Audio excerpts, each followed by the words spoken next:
I'd like to give a little bit of overview and introduction to Dr. Keith Aljets. He got his DVM degree at Iowa State University.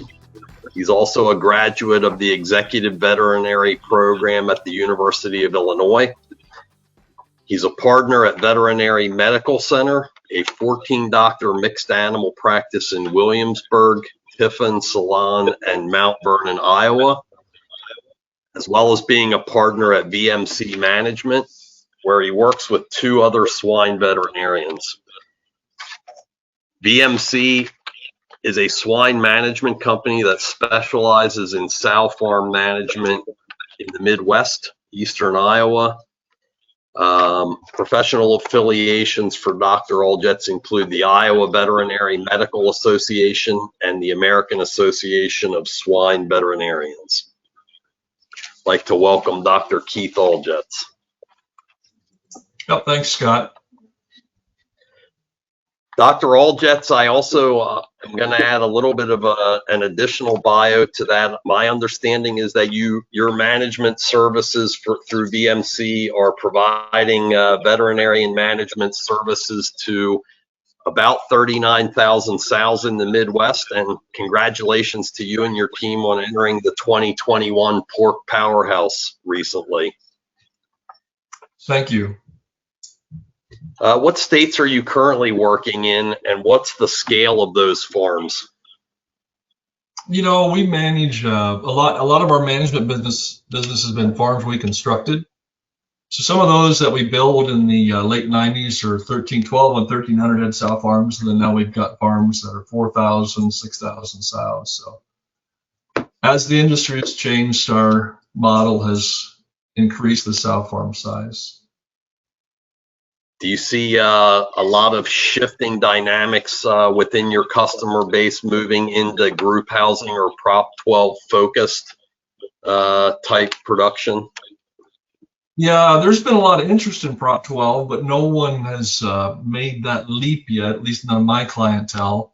We certainly, our last 2 new sow farms are utilizing electronic sow feeding. So there's no doubt that we're seeing the trend toward more sows in pens.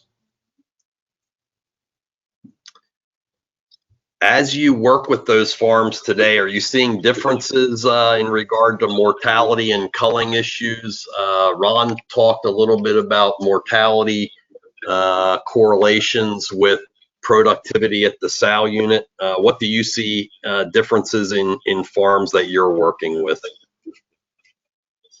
Regarding the pens versus stalls, I would say my observation would be we'll see maybe a little higher mortality that first year with startup. But if I look across my farms over a period of time, I don't know that you could pick those farms out, meaning they're all pretty similar. The biggest variation we see in mortality is typically disease status, meaning did a farm have a break with PRRS virus and their mortality went from 8.5% to 15% for 2 months, because then they're pretty much shot for the year as far as having a better sow mortality. But the pen, in our experience, the pens, one of our farms that has the lowest mortality in our system that's in pens. So I do think, though, that during the startup of those farms, there's a lot of pressure on the animals to learn how to eat, to learn how to get along together. And we did see some higher mortality in the startup of those farms with pens. You mentioned health. I believe that you work with a number of choice customers. Certainly you mentioned one of the farms that's in pen housing that would be working with choice females. How has the health been in the farms utilizing choice genetics?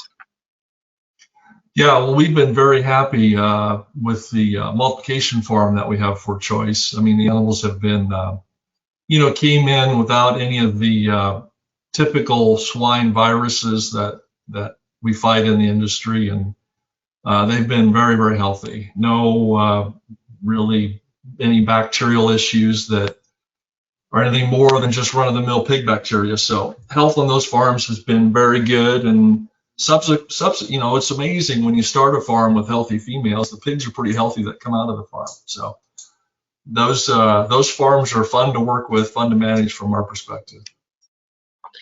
Yeah, I would agree. I think any farm with high health certainly is a lot more fun to work with. Speaking of the impact of level of interaction or work environment related to health, what do you see in farm systems from a team member perspective when on farms that are faced with high culling or sow mortality? What kind of impacts do they have on a daily basis?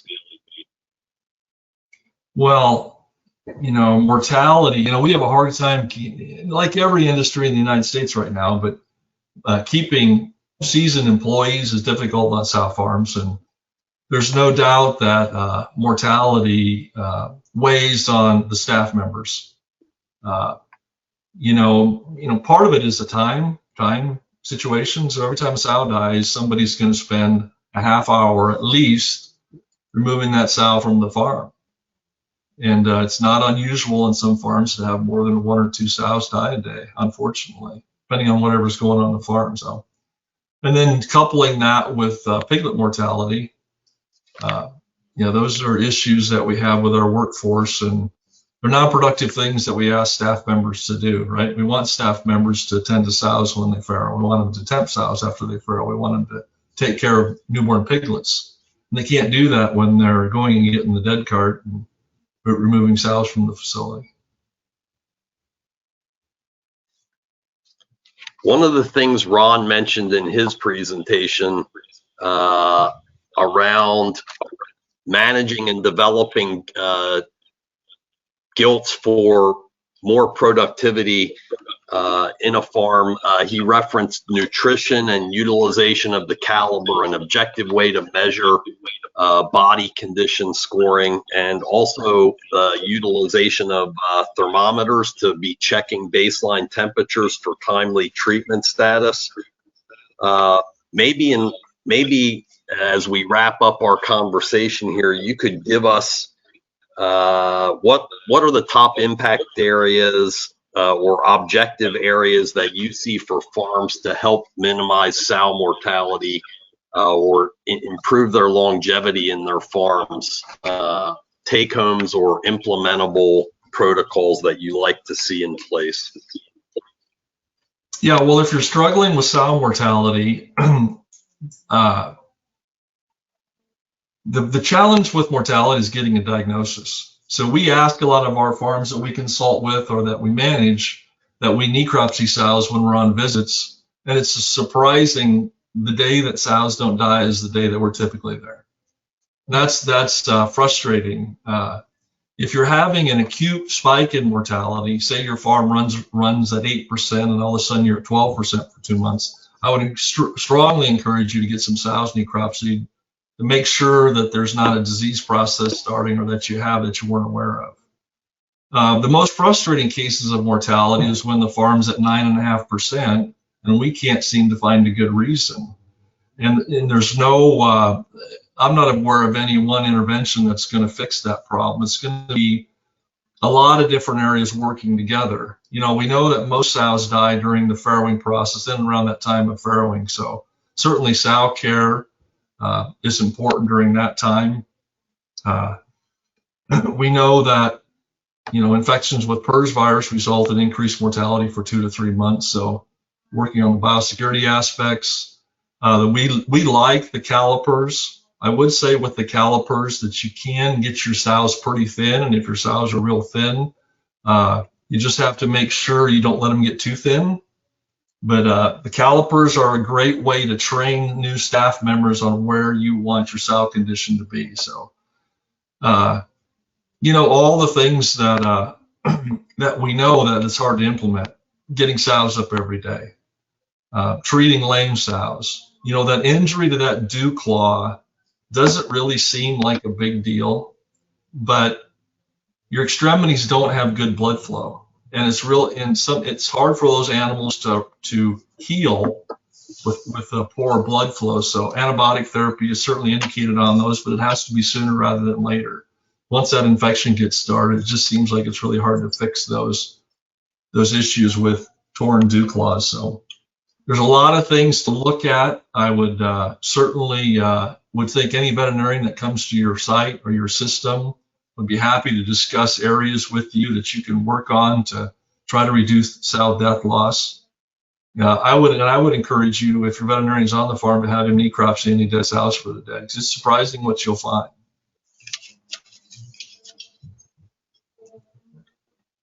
Well, Dr. Aljets, I appreciate your time today and your insight. I think those are good take-homes coupled with Ron's objective take-homes as well to assist a farm system in moving their sow mortality or culling to acceptable systems, acceptable levels from a sustainability standpoint.